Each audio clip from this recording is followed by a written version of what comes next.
So ito na naman tayo dito sa Revelation, ang ating ipamalita sa lahat, no? Huwag po kayong matakot dito sa Revelation kasi ito lang po ang pinagpapatutuo ng ating Panginoon sa pangyayari sa panahon ito. So ito po yung kanyang mensahe. Ang mensahe para sa iglesia sa Pergamo.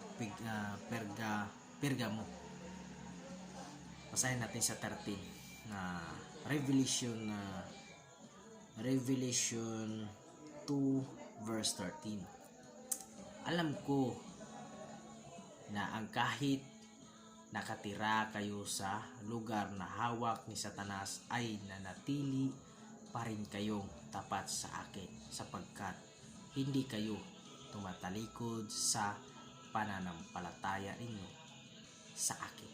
Kahit noong patayin si Antipas na tapat kong saksi riyan sa lugar ninyo na tinirahan ni Satanas. So ito yung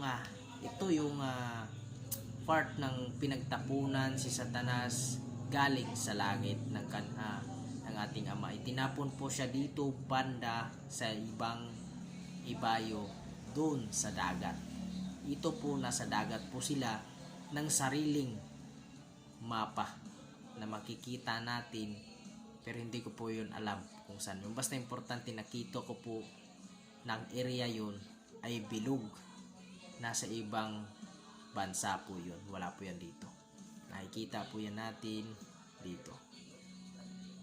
So nababasa ko lang po sa kay Pastor Lan doon po. Pero ito po yung binasa ko dahil ito po yung nais nating malaman, mabasa. So basahin natin dito. Lugar ninyo na tinitirhan ni Satanas. So dito talaga si Satanas nagatira. Na doon si Antipas na kinakalugod-luguran talaga ng ating Panginoon si Antipas na tagapaglingkod ng ating Diyos, no? So dito tayo sa 14. Ngunit ito ang ayaw ko sa inyo. May ilan sa inyo na sumusunod sa mga aral ni Balaam. Si Balaam ang nagturo kay Balak kung paano udyokan ang mga Israelita na magkasala sa pamagitan ng pagkain ng mga hinahandog sa mga Diyos-Diyusan at sa pagmamagitan ng paggawa ng sexual na immoralidad. So ito si Balaam, ito po yung naggagawa ng maling gawain dito sa Israelita. Kaya ayaw po ng Diyos kay Balaam dahil si Balaam ay sumasamba sa mga Diyos-Diyusan at naghandog pa. So ito po'y ayaw niya dahil po'y hindi po niya gusto ang kanyang uri ng paggawa ng pagsamba sa ating Diyos. Kaya ito po'y pinabahagi niya parte sa lahat ng tao.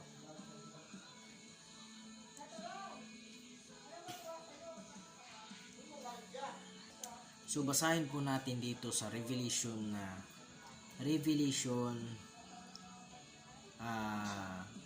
verse 5 to 12. Basahin natin sa Revelation 5 verse 12. Ito po yung magandang balita. Nang tanggalin ng tupa ang ika-6 na selyo, lumindol ng malakas. Nagdilim ang araw na kasing itim ng damit panluksa at pamula ng buwan na kasing pula ng dugo. So ito, ang ibig sabihin pong ito na itinukoy ay nagdilim dahil may mangyayari ito na may mangyayari ito nang hindi natin inaasahan. Basahin po natin dito sa verse 13. Basahin natin sa verse 13 na nahulog sa lupa ang mga bituin na parang mga hilaw na bunga ng igos na hinahampas ng malakas na hangin. So ito na yon, nagsimula ng dugo nang galing sa langit. Kaya nagdugo na, nagkulay dugo na. Kaya yun ang nangyari. Tapos basahin natin dito sa 15. Naalis ang langit na parang binilot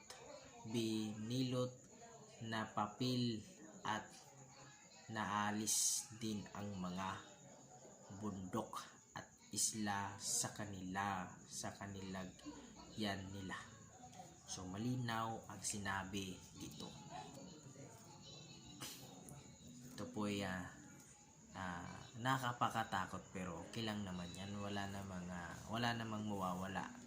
Mas importante malaman natin katotohanan kung ano ang mangyayari sa panahon ng tribulation na yan.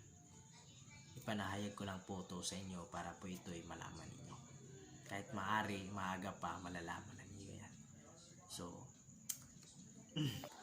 ito po yung mga trompeta. Ang mga trompeta.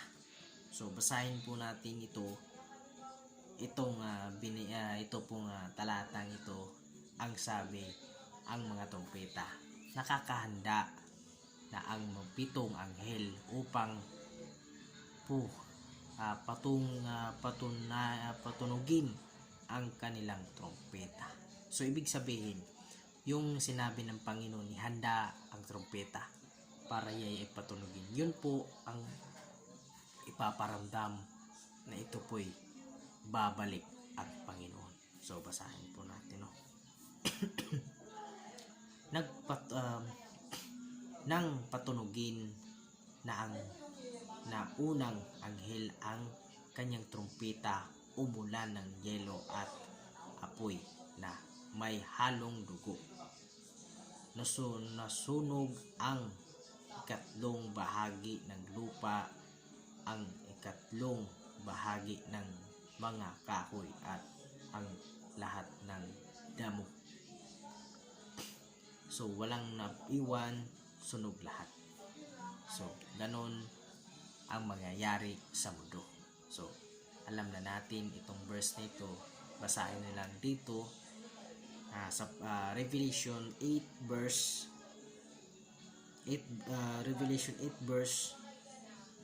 6 to 7. So hanggang dito na lang.